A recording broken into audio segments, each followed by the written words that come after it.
Assalamualaikum warahmatullahi wabarakatuh. Kita lanjutkan ke persiapan ujian akhir semester 1 untuk mata pelajaran kimia ya. Uji capaian pembelajaran 1 halaman 205.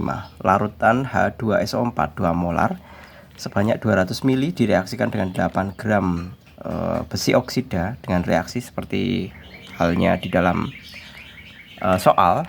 Kita bisa menuliskan pertama kali adalah kita bisa mencari nilai mol masing-masing, yaitu antara mol H2SO4 dan mol besi oksidanya. Nah, kita hitung satu persatu.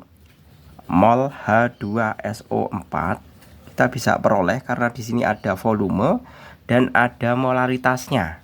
Berarti otomatis nilai molnya kita bisa hitung dari M dikalikan V. Molaritasnya dikalikan dengan volumenya. Volumenya jadikan liter ya, berarti 0,2. Sedemikian hingga kita punya 4 mol. Selanjutnya untuk menghitung mol besi oksida Fe2O3 kita pakai rumusan gram per mr. Gramnya di situ ada 8 gram dibagi dengan besi oksidanya. Besi adalah 56 ya. Berarti 2 kali 56 ditambah dengan 3 kali 16. Sedemikian hingga kita punya hasil pembagiannya adalah 0,05 mol. Kemudian kita bisa tuliskan reaksinya. Fe2 oksida, besi oksida ditambahkan dengan H2SO4, ini biasa kita sebut sebagai air aki ya, asam sulfat. Kemudian menjadi Fe sulfat atau besi sulfat ditambah dengan H2O. Kita tahu bahwa reaksi ini belum setara, lalu kita mestinya adalah setarakan. Kita lihat di sini di kiri SO4 1, di kanan 3, berarti agar setara kita kasihkan di sini 3. H di sini cuma ada 2, sedangkan di sini ada 6. Biar jadi sama-sama 6, kita tambahkan di sini juga 3. Lalu kita bisa hitung mula-mula reaksi, kemudian adalah setara atau keadaan setimbang. Nah, kita tuliskan untuk mol masing-masingnya ya. Besi oksidanya ada 0,05, sedangkan asam sulfatnya 0,4. Nah, kita tentukan siapa yang habis. Kita lihat Fe2O3 itu kan koefisiennya 1. Berarti Pak Jul bagi dengan koefisiennya 1, itu hasilnya 0,05 mol. Sedangkan yang ini saya bagi koefisiennya 3 ya. Sedemikian hingga kita masih punya 0,15 ya. Dibagi 3 itu berapa ini? 0,0, kalau 40 sekitar 0,02 ya. 2 ya, sekitar 0,02. Nah, tentunya sebentar, 4/10 dibagi 3, 1/3 sama dengan 4/30 ya. 4/30 dibandingkan dengan ini, berarti kan otomatis yang lebih kecil adalah ini. Berapa ini? 40 dibagi 3. Ini sangat ngawur. 0,1 ya. 0,4 dibagi 3 itu kan sekitar 0,1 sekian. Nah, berarti kan yang lebih kecil ini. Berarti reaksi pembatasnya adalah ini, Fe2O3-nya. Berarti yang habis adalah besi oksida. Maka ini habis. Ini habis, ini jadi 0,15 ya. Ini jadi 0,05, ini juga 0,15. Dikurangkan menjadi 0,25. Nah, kita identifikasi untuk masing-masing pilihannya. Maka pernyataan berikut yang tepat adalah Fe2O3 habis, benar, dan tersisa 0,25 mol H2SO4. Nah, itulah berarti jawabannya. Nomor 2. Ke dalam larutan 100 ml larutan magnesium klorida 2 molar ditambahkan 100 ml larutan natrium hidroksida 1 molar hingga terjadi reaksi berikut. Nah, ini reaksinya. Massa endapan magnesium hidroksida yang dihasilkan adalah, nah ini sama saja ya konsepnya seperti halnya tadi. Kita bisa hitung ya. Kita bisa hitung massa magnesium kloridanya. Berarti kita hitung mol magnesium klorida MgCl2 sama dengan 2 dikali 0,1 sama dengan 0,2. Kemudian yang satunya mol NaOH sama dengan 1 dikalikan 0,1 sama dengan 0,1. Lalu kita tuliskan reaksinya magnesium klorida MgCl2 ditambah NaOH. Sedemikian hingga magnesium hidroksida 2 kali ya ditambah NaCl. Kita lihat Mg-nya 1, ini OH-nya mestinya ada 2. Berarti di sini kita Pak Jul tulis 2 ya di sini 2. Cl-nya ini juga 2, berarti di sini juga 2. Nah, ini sudah setara. Lalu kita bisa menghitung seperti halnya tadi mula-mula, reaksi dan setimbang. Mula-mula, reaksi dan setimbang. Nah, kita tuliskan mula-mulanya MgCl2-nya adalah 0,2, NaOH-nya adalah 0,1 ya. Nah, sekarang kita tentukan reaksi pembatasnya. Seperti halnya kita tahu reaksi pembatas adalah kita bagi dengan koefisien. MgCl2 dibagi dengan koefisiennya 1 ya. Dibagi 1 sama dengan 0,2.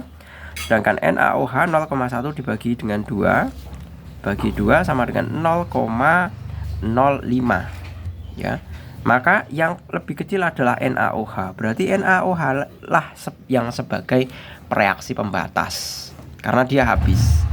Berarti ini habis 0,1, berarti dia 0, berarti ini 0,05. MgOH nya tentunya adalah 0,05, benar ya.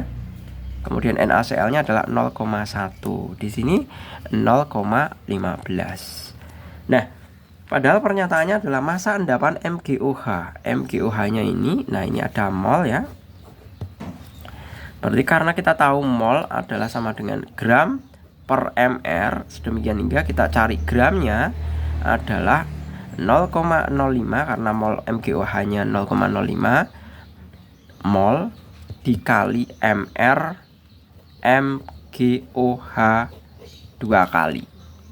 Nah, berapa? Silahkan kamu hitung. Mg-nya adalah 24, O-nya 2 itu berarti 32. Kemudian H-nya itu juga 2, berarti gini 4 ya, 8, 58. Nah, tinggal dikalikan dengan 0,05.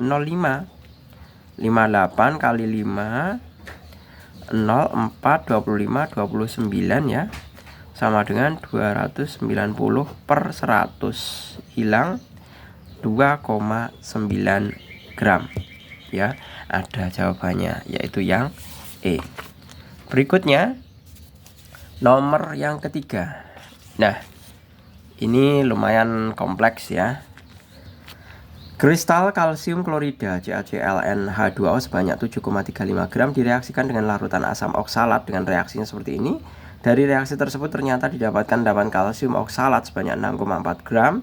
Jika bla bla bla, maka nilai N adalah. Nah, kita bisa menghitung.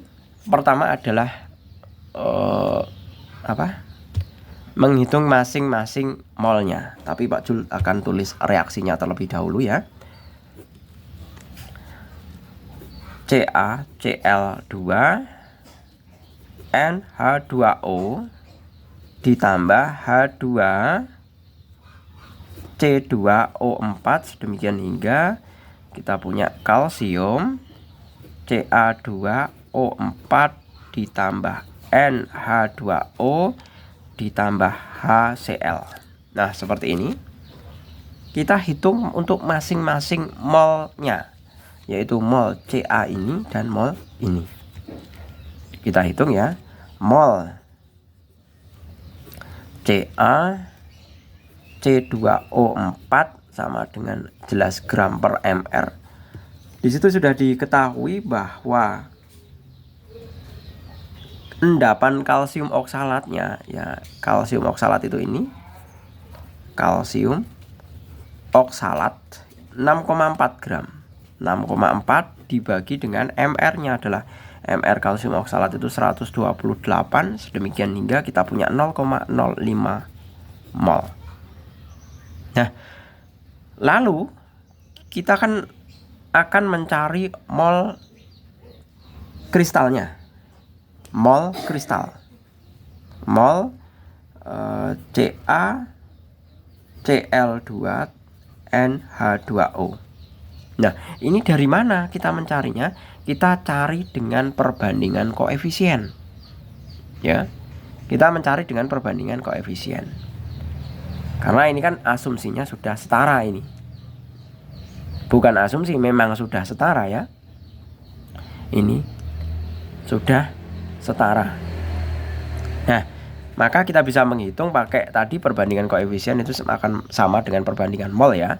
Berarti kita bisa tulis koefisien CaCl2 NH2O dibagi dengan koefisien CaC2O4 kita kalikan dengan mol kalsium oksalatnya.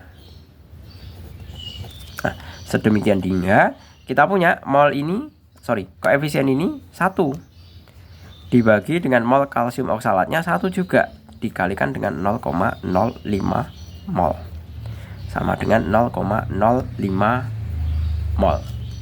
Nah, seperti ini. Nah, lalu kita cari apa? Kita cari mr kristalnya. Sudah tahu molnya, masanya ada, kita cari mr-nya. Karena mol itu kan sama dengan gram per mr ya. Molnya tahu, ini gramnya ada 7,35. Sedemikian hingga kita mencari mr sama dengan gram dibagi mol. Gramnya adalah 7,35 dibagi molnya 0,05. Sedemikian hingga kita punya 147 untuk mr-nya. Nah, sekarang kita tinggal cari mr totalnya. Dalam artian kita menghitung mr masing-masing ini. Jadi mr CaCl2.NH2O kan seperti ini. Itu kan sama dengan ArCa ditambah 2ArCl ditambah N kali ArH 2 kali ArH ditambah ArO. Kan seperti ini. Yang sebelah sini adalah 147 sama dengan ArCa-nya. Kita tahu 40 ditambah 2 kali 35,5 ditambah N kali 2 kali 1 ditambah 16. 147 sama dengan 40 ditambah 71 ditambah 18N. 18N itu kita peroleh 147 dikurangi 111. 18N sama dengan 36 dibagi 18 sama dengan 2. Sedemikian hingga rumusnya untuk kristalnya adalah CaCl2 2H2O. Selesai. Jadi N-nya kita bisa menuliskan menjawabnya adalah dengan E. Selanjutnya nomor 4. Nah, ini untuk menentukan kadar ion Ag positif dalam air limbah industri diambil 10 ml berat jenis air limbah sama dengan 1 gram per mililiter. Air limbah kemudian direaksikan dengan larutan natrium klorida 0,05 molar berlebihan hingga semua ion Ag positif mengendap sebagai AgCl dengan reaksi berikut. Nah, kita bekalnya adalah kita punya volume limbah. Volume limbah adalah 10 ml. Kemudian massa jenis limbah atau Ru-nya itu sama dengan 1 gram per mililiter. Kemudian molaritas NaCl-nya kita punya 0,05 molar. Kemudian apa lagi? MaGCl-nya atau gram AgCl atau massa perak kloridanya adalah 28,7 mg. Ini kalau kita jadikan dengan gram ya, kita punya ini kan pasti dibagi 1000 lagi. Berarti kalau dibagi dengan 1000 kita punya 0,0287 gram seperti ini. Lalu kita bisa menghitung mol AgCl-nya terlebih dahulu ya. Mol AgCl itu kan sama dengan gram per mr, sama dengan gramnya 0,0287 gram dibagi mr AgCl, Ag 108, Cl 35,5, tinggal dijumlahkan ya. Sedemikian hingga saya punya 144,5. Nah, lalu dari perhitungan pembagian ini kita punya nilai 0,0000 kebablasan ini. Nolnya cuma 3. 1986 mol. Ini nggak kepakai ya. Jadi nolnya cuma 3 ini. Mol. Nah, itu mol AgCl-nya. Sedangkan reaksi yang kita punya adalah Ag positif ditambah Cl negatif, sedemikian hingga AgCl sudah seperti ini. Seperti itu.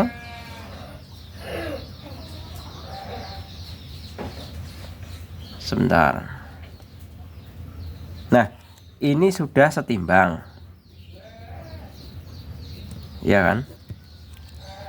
Maka kita bisa menghitung gram Ag karena ini dengan ini, mol AgCl itu kan ini. Ini koefisiennya sama, ya kan? Berarti tentunya adalah kita bisa mengatakan bahwa mol Ag positif, mol ini yang mau kita hitung kan konsentrasi Ag positif atau konsentrasi peraknya. Nah, ini kan juga molnya sama. Ya. Jadi mol Ag positif itu juga sama dengan 0,000196 mol. Maka kita bisa menghitung gram Ag positif sama dengan mol dikalikan mr Ag positif. Sedemikian hingga 0,000196 dikalikan mr Ag-nya adalah 108 ya. 109. Karena apa? Karena ada muatannya positif 1 ini. Seperti itu. Sama dengan 0,0216 gram. Nah, sudah tahu ini, kita tinggal diminta menghitung kadar ionnya. Kadar atau prosentase Ag positif itu sama dengan tentunya adalah gram Ag per limbahnya kali 100%. Nah, sekarang permasalahannya adalah mencari limbahnya. Limbah ya, kita kan bekalnya cuma punya Ru ya. Ru itu kan sama dengan massa dibagi volume. Otomatis kita mau mencari gram limbah atau gram limbah itu kan sama saja Ru kalikan V. Ru kalikan V. Ru apa? Ru-nya 1 gram mililiter dikali 10 mili volumenya. Hilang berarti 10 gram. Jadi massa limbahnya adalah 10 gram. Sedemikian hingga kita bisa hitung 0,0216 dibagi 10 gram dikali 100%. Ini bisa dicoret sedemikian hingga saya punya 0,216%. Ya, 0,216%. Seperti itu. Kita lanjut ke yang nomor ke-5. Biji nikel yang mengandung nikel oksida NiO direduksi dengan gas karbon monoksida dengan reaksi seperti berikut. Jika rendemen hasil reaksi 80%, maka berat nikel yang dihasilkan dari reduksi 1 ton nikel oksida. Nah, kita tentunya bisa menghitung nilai mol masing-masingnya terlebih dahulu. NiO ditambah CO akan menghasilkan Ni ditambah CO2. Kan seperti ini. Kemudian kita bisa hitung gram NiO, mencari gram NiO-nya terlebih dahulu. Gram NiO-nya sebentar, 80% ya, berarti ini kan gram reduksi 1 ton nikel oksida. Nikel oksida itu NiO ya, otomatis 1 ton sama dengan sebentar, kok gram sih, mol NiO sama dengan gram per mr. Ini 1 ton per NiO nya itu adalah 74,5. 1 ton itu sama dengan 1 juta gram. 74,5 sama dengan 13,422 ya, 22,81 mol. Nah, ini untuk mol NiO nya. Nah, sekarang kita tinggal mencari mol Ni nya. Nah, kita lihat apakah dia itu sudah setara ya. NiO, ini 1, ini 1, O nya kiri 2, ini kiri 2, C nya 1, ini 1. Nah, berarti dia sudah setara, ini sudah setara. Maka mol Ni juga 13,422,81 mol. Seperti ini. Nah, maka kita bisa menghitung gram Ni ini dari perhitungan ya, sama dengan yang namanya gram itu kan mol dikalikan AR Ni, ya kan? Berarti 13,422,81 mol dikali AR Ni nya adalah 58,5 sedemikian hingga saya punya 785,234,89 gram. Nah, padahal ini yang dari perhitungan, ya. Rendemennya adalah 80%. Rendemennya itu 80%. Berarti rendemen, kita bisa hitung rumusan rendemen.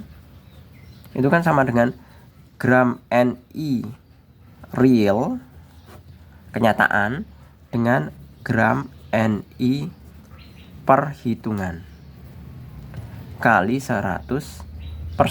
Seperti ini.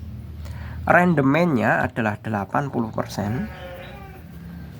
Gram Ni realnya yang dicari,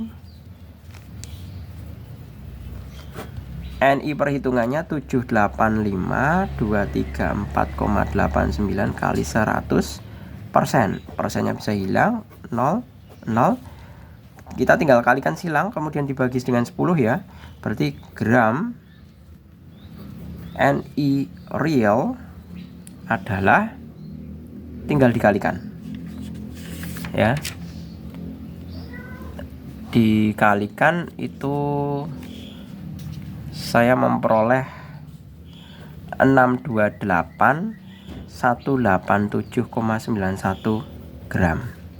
Kalau dijadikan kilogram otomatis kan dibagi 1000 ya, berarti 628,18791 kilogram.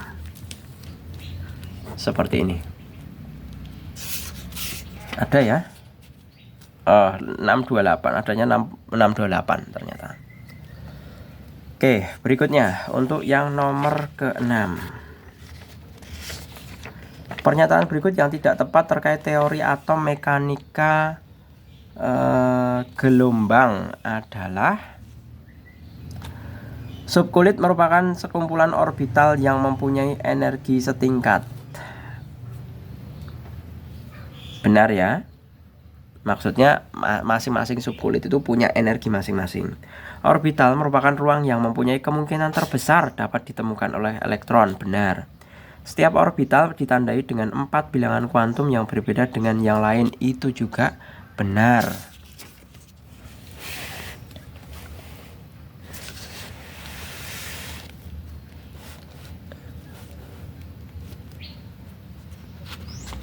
Kemudian yang D, bilangan kuantum azimut menandai letak elektron di dalam orbital. Ini dimungkinkan bukan? Kemudian yang E, nilai bilangan kuantum spin tidak ditentukan oleh bilangan kuantum utama. Ini benar. Kalau spin itu kan hanya sebatas arah ya. Arah ke atas atau ke bawah. Atas itu positif, bawah itu negatif. Kan seperti itu. Nah, berarti jawaban yang tepat adalah yang D. Nomor ke-7. Keempat bilangan kuantum elektron valensi dari atom SC21 yang mungkin adalah, nah kita bisa rumuskan nomor 7, SC21. Nah, ini yang perlu kalian pahami. Kita pakai patokan yang 1S, 2S, 3S, 4S, 5S. S kemudian P ya. Ini 2P, 3P, 4P, 5P. SPD, kemudian 3D, 3D, 3D. Kok 3 toh? Ini 4, 5, 4F. Nah, diingat ini 2, 2, 2, 2, 2. Ini 6, 6, 6, 6. Ini 10, 10, 10, ini 14. Nah, ini proses pengisiannya diingat-ingat.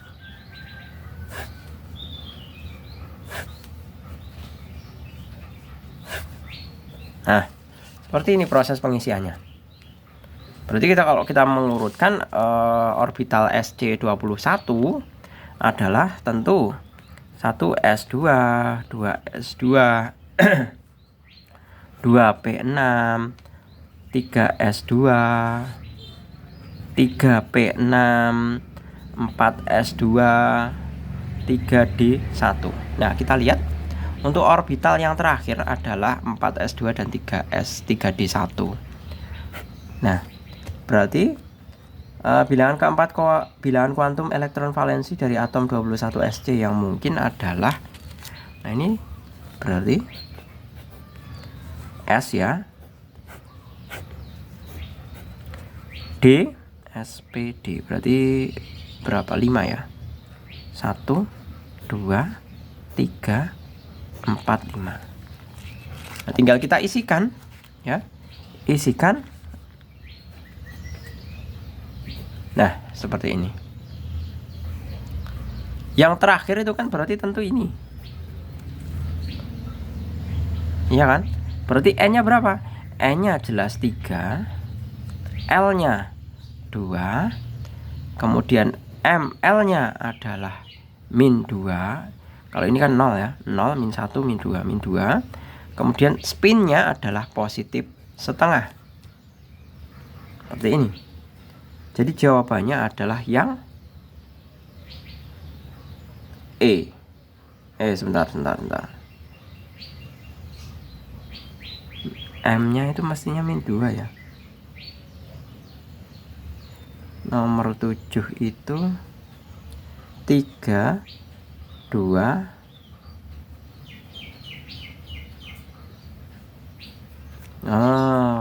Pak Jul salah. Nah, ini kan kulit yang terluar kan 2 ya. Mestinya elektron yang ini itu tereksitasi ke sini.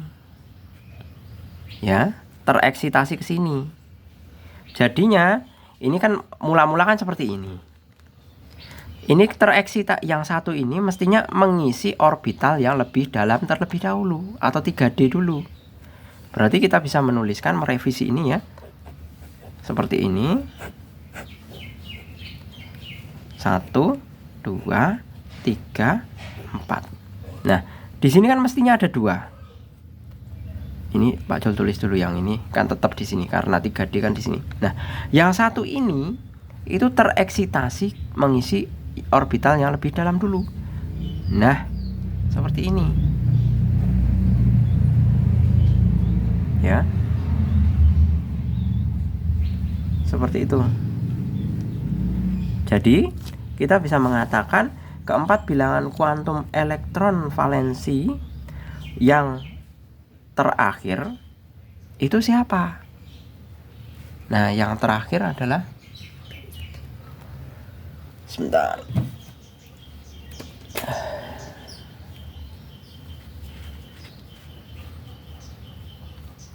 Otomatis yang terakhir adalah yang mana nih?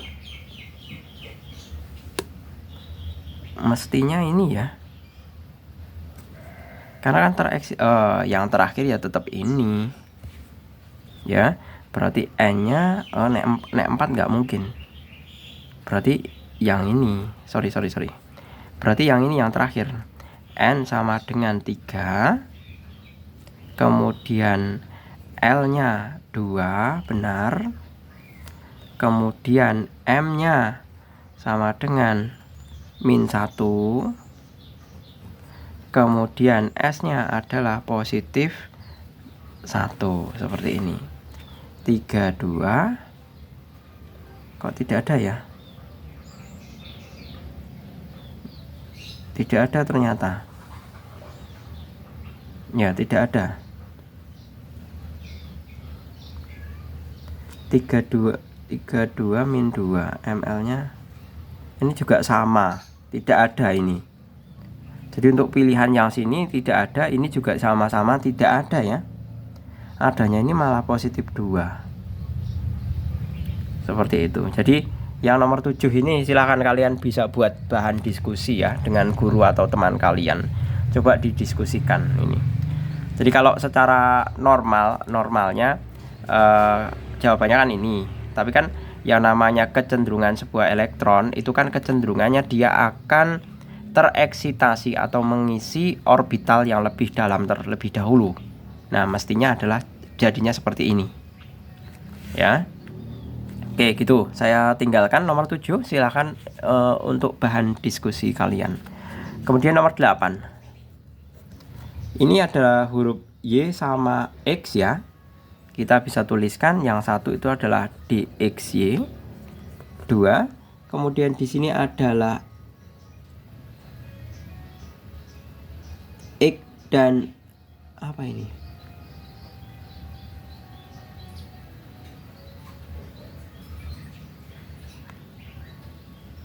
Ini nggak kelihatan ini.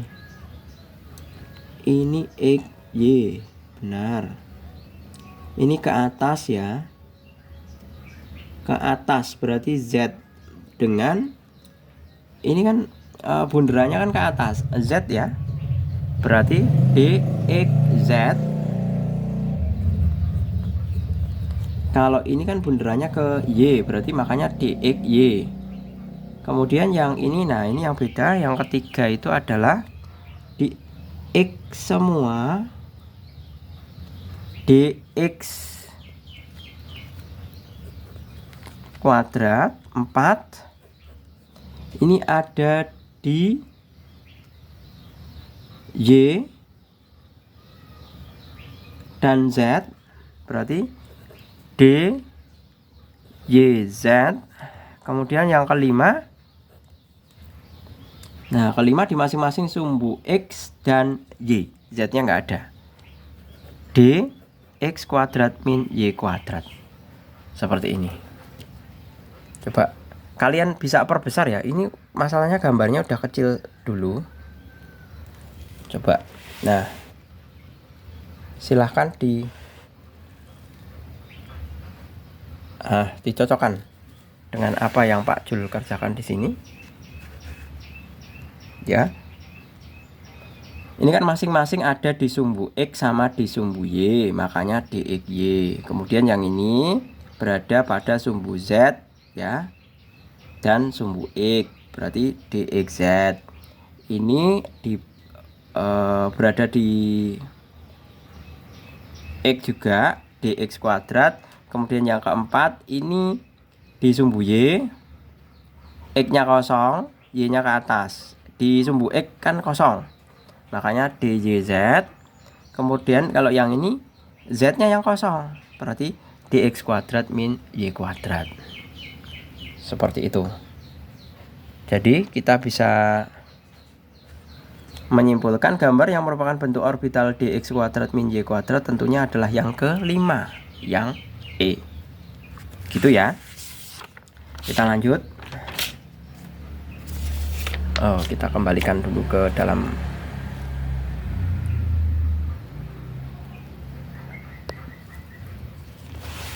sini.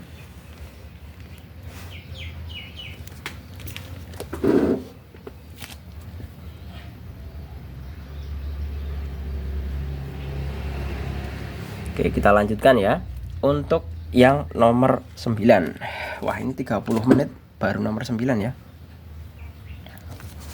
36 malahan. Nomor 9. Berapa ini? 24 CR.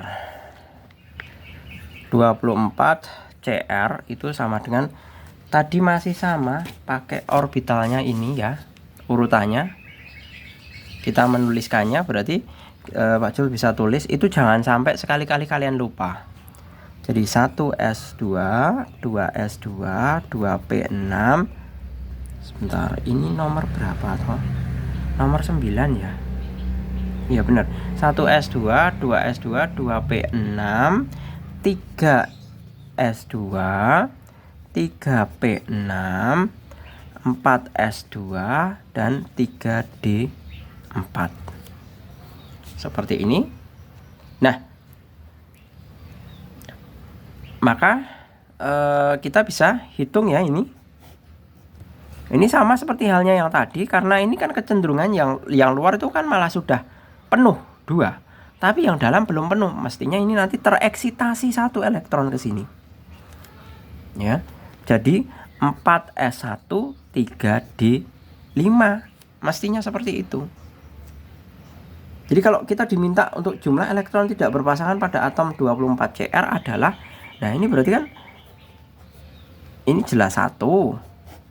D itu ada 5 orbital ya, 1, 2, 3, 4. Nah isinya 5, 1, 2, 3, 4, 5. Berarti ada berapa ini? 6 pasang. Nah seperti itu. Berarti ada 6 pasang. Oke. Berikutnya sekarang nomor 10. Diagram orbital elektron valensi dari atom S16 yang paling stabil adalah ini 9 ya. Kemudian yang 10 S berapa itu tadi? S16. Berarti kita konfigurasikan 1S2, 2S2, 2P6, 3S2, 3P4. Nah ini yang terakhir, yang paling stabil ya sudah seperti ini. Berarti kalau S itu kan 1, berarti terisi penuh. Ini 3 orbital, terisi 4, 1, 2, 3, 4. Nah seperti ini. Mana yang mirip? Yang mirip adalah yang C ya. Seperti itu. Selanjutnya, di dalam sistem periodik unsur yang terletak pada golongan 5B periode keempat mempunyai nomor atom 5B periode keempat. Nah, kita identifikasi dulu bahwa yang nomor berapa ini? Nomor 11, 5B. 5B itu pasti dia kulit terakhirnya pasti adalah 4S2 3D3. Ya kan? Kalau B, golongan B itu kan ciri-cirinya adalah NS2 dan N-1D. Kan gitu. Ciri-cirinya kan seperti ini. Ya. Maka kita bisa menghitung orbital sebelumnya ya. Kulit-kulit sebelumnya kok orbital sebelumnya. Kulit-kulit sebelumnya kita bisa tulis 1S2, 2S2, 2P6, 3S2, 3P6, 4S2, 3D3. Nah, seperti ini. Ya. Nah, sedemikian hingga kita kalau hitung semuanya ini 2, 2, 6, 2. Nah, kita peroleh berapa? 2, 2, 4, 10. 10, 23. Ya. Berarti jumlahnya adalah 23. Jadi nomor atomnya adalah 23 yang A. Ada ya? Kita lanjut ke yang nomor 12. Nah, kita bisa hitung. Ini nomor 12, Pak Jul pakai cara cepat saja ya. 12 itu pasangan unsur berikut yang terdapat dalam satu periode. Kalau yang namanya satu periode itu mestinya adalah jumlah kulitnya sama ya.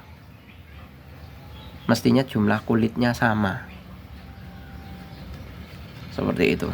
Maka dia di dalam satu periode. Benar ya? Nah, sebagai identifikasi kita lihat saja yang A ya.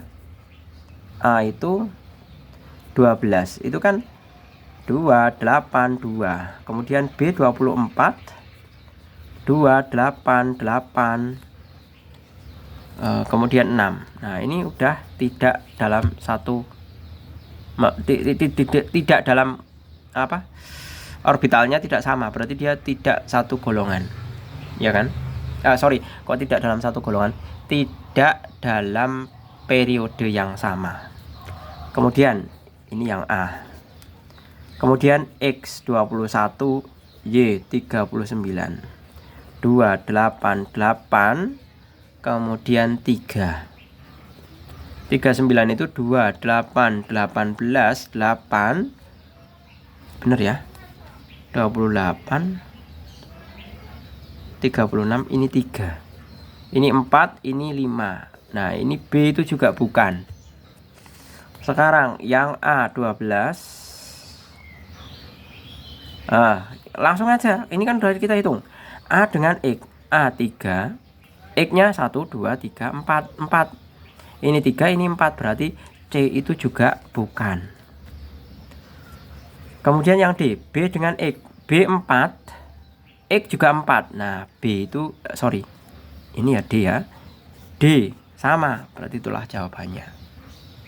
Kita coba cek kalau E. B 4, Y-nya 5.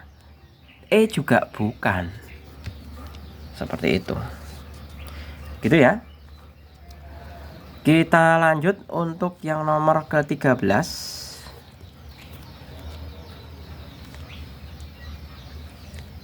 Kita lihat yang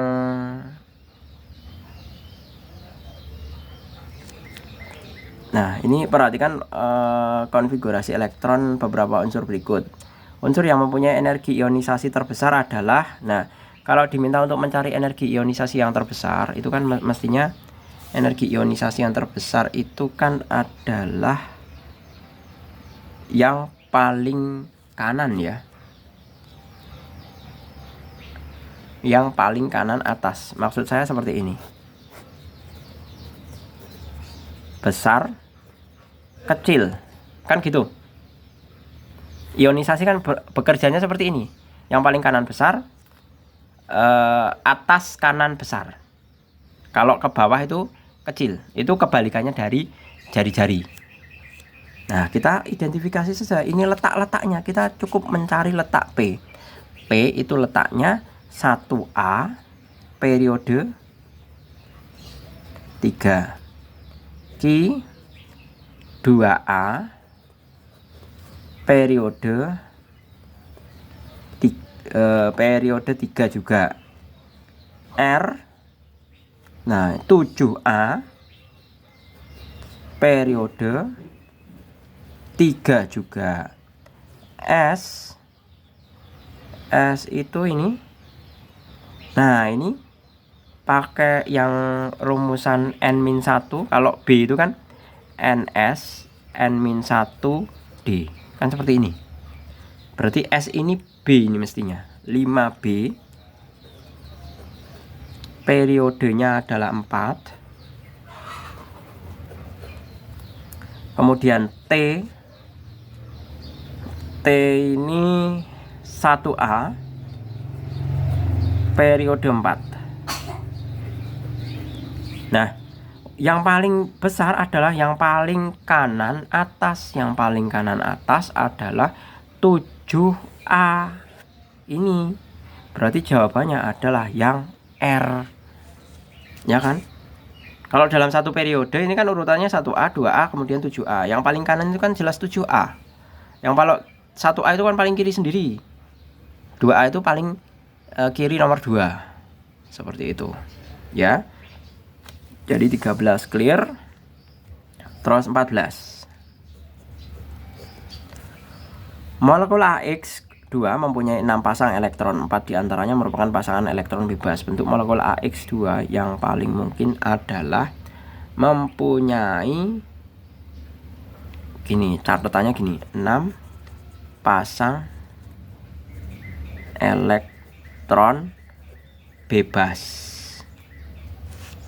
6 pasang elektron, ya. 6 pasang elektron bebas. Berarti kan 6 kali 12 ya, bener ya. Kemudian 4 elektron bebas. Seperti ini. Jadi kita bisa menuliskan kan rumusnya adalah AX2 ya. A berarti otomatis pusatnya A. Dia punya 6 elektron bebas. 6 pasang. Nah, ini kemungkinan salah ini kalimatnya. 6 elektron bebas. Apa? 6 elektron. 4 diantaranya pasangan elektron bebas. Mestinya gitu. Bukan 6 pasang elektron. Kalau 6 pasang itu 6 kali 2 loh ya. Kan 12 elektron. Masa atom pusat isinya 12? Mungkin enggak gitu loh. Ini silahkan didiskusikan sama teman-teman atau gurunya. 6. Nah, ini kalimatnya jelas-jelas 6 pasang elektron. Kalau 6 pasang elektron itu, kalau yang namanya berpasangan itu kan pasti 2. Kalau 6 pasang kan otomatis 12 elektron. Gitu. Ini kemungkinan besar molekul AX2 mempunyai 6 elektron. 4 diantaranya merupakan pasangan elektron bebas. Nah, kalau seperti itu malah bisa dilukiskan. 4 pasangan elektron bebas itu seperti ini. Nah, ini yang berikatan. Nah, berarti kan kita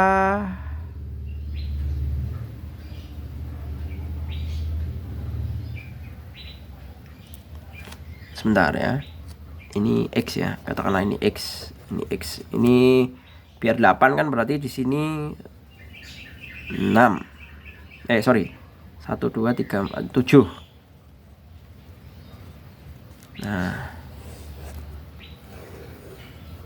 Nah, berarti kan elektron pusatnya 1, X2, elektron bebasnya 4 diantaranya bebas. Berarti AX2E2. Nah, bentuknya apa? Bentuknya adalah bentuk V. Kalau AX2E2 itu bentuknya V ya. Seperti itu. Nah, dimungkinkan seperti ini ya.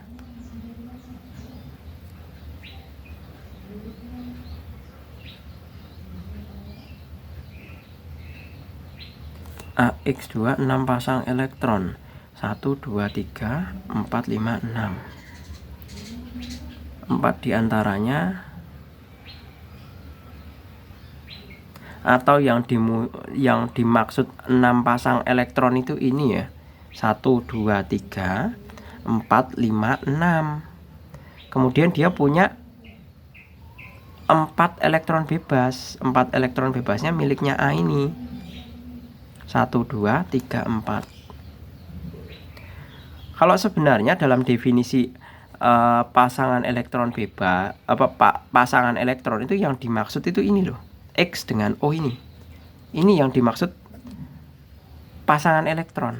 Nah, seperti ini. Dan ini seperti itu. Kalau 4 elektron bebas, ini 4 elektron bebas. Tapi kalau di dalam atom pusat dia dikatakan 2 pasang elektron bebas, seperti itu. Oke, gitu ya. Wah, berarti ada berapa nomor ini yang tadi yang perlu didiskusikan dengan guru. Oh, nomor 7 dan nomor 14 ya. Silakan nanti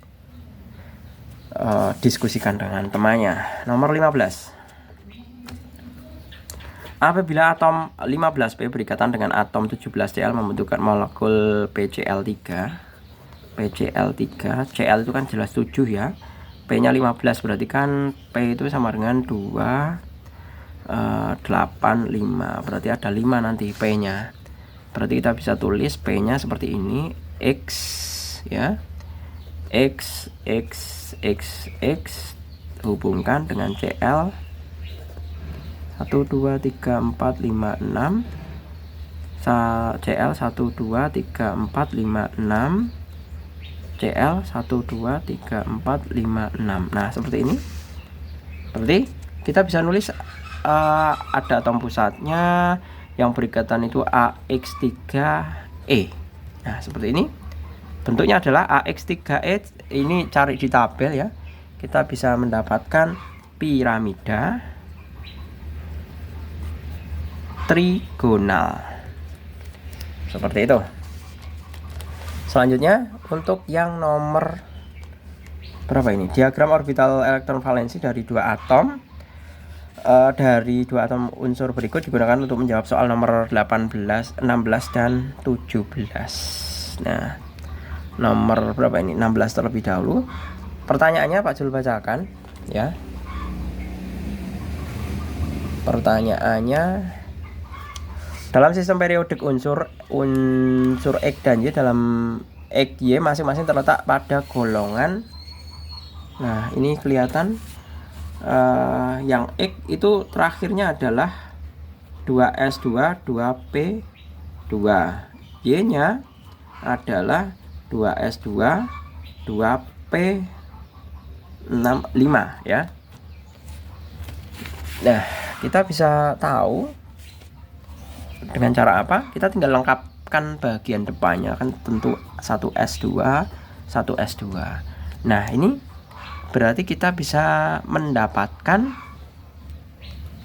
ini 1 2 dengan 2 4 ya, berarti 4A ya. 4A periodenya periode 2. Kalau yang ini jelas 7A periode 2 juga.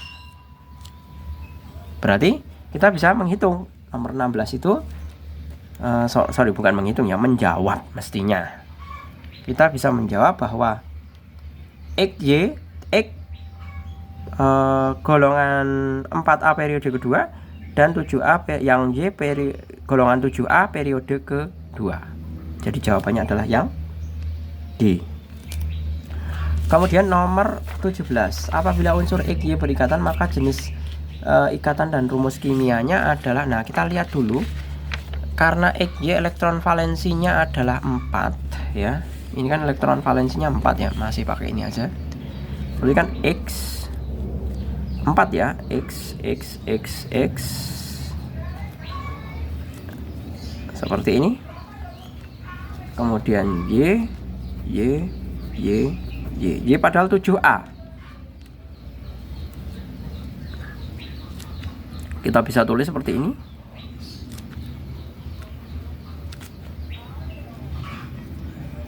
Nah, seperti ini. Nah, ini dikatakan karena ini kan jelas logam. 7A itu kan 4A itu kan dia jelas logam ya. Dan ini adalah non logam.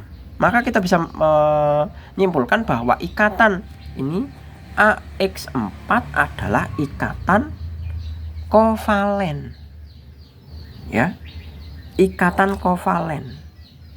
Kalau pakai rumusnya berarti apa? Kalau A-nya kan atom pusatnya kan X. Berarti atom pusatnya X, sedangkan ini yang berikatan kan Y, berarti XY4 kovalen. Seperti itu. Kovalen dan rumus kimianya XY4. Seperti itu. Gitu ya. Selanjutnya nomor berapa ini? Tadi nomor 16, 17, 18. Ini tadi E ya jawabannya. Di antara molekul berikut yang mempunyai gaya London paling kuat. Gaya London paling kuat itu adalah gini. Yang perlu kalian catat adalah dengan bertambahnya banyak elektron dalam gas mulia. Ini semuanya gas mulia ya. Helium, neon, argon, xenon, radon. Dengan bertambahnya massa ya, menyebabkan dipol sesaat maupun dipol induksi pada gas mulia semakin mudah terbentuk, sehingga makin mudah membentuk kekuatan gaya London. Jadi kesimpulannya apa? Semakin besar nomor atomnya, gaya Londonnya itu semakin kuat. Kita lihat ini nomor atom yang paling besar siapa? Yang paling besar adalah radon, Rn54. E ya jawabannya. Silahkan dicek ini bener radon atau bukan nih Rn. Pak Jul itu kalau ngajar cuman pakai feeling, jadi nggak semuanya ingat gitu. Jadi jangan sebatas kalian mencari jawaban aja, tapi juga silahkan dikoreksi gitu. Saya manusia biasa, jadi ada kalanya saya juga bisa salah. 19. Rumus umum dari suatu deret homolog alkena adalah jelas. Homolog alkena adalah CnH2n. Ini soal hiburan yang D. 20 sekarang. 20 pada senyawa 23 dimetil 2 etil pentana. Nah, rumus sekarang rantai utamanya dulu adalah pentana. 1 2 3 4 5. Seperti ini pentana ya. Wah, kebablasan ini. Pentana itu cuma 5. Nah, ini nggak ngikut ini. 23 dimetil 2 etil ya. Etil itu berarti kan 2, CH3 H2 H3 H3 H H3 H2 H3. Kita identifikasi untuk yang pertama primer. Primer itu ini P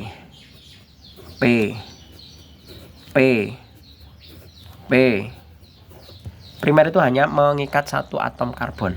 Berarti primernya ada berapa? 1 2 3 4 5. Primer 5. Sekunder sekarang. Sekunder itu mengikat 2. Berarti 1 2. Berarti 2. Tersier ya. Tersier itu hanya tersier itu mengikat 3 karbon. Nah, ini tersier. Ini jelas kuartener. 1 kuartener juga 1. Berarti 5211. 5211. Oke, gitu. Saya rasa cukup. Untuk kelanjutannya bisa kalian simak di video eksklusif karena tentu durasinya panjang. Ya. Terima kasih, selamat pagi. Assalamualaikum warahmatullahi wabarakatuh.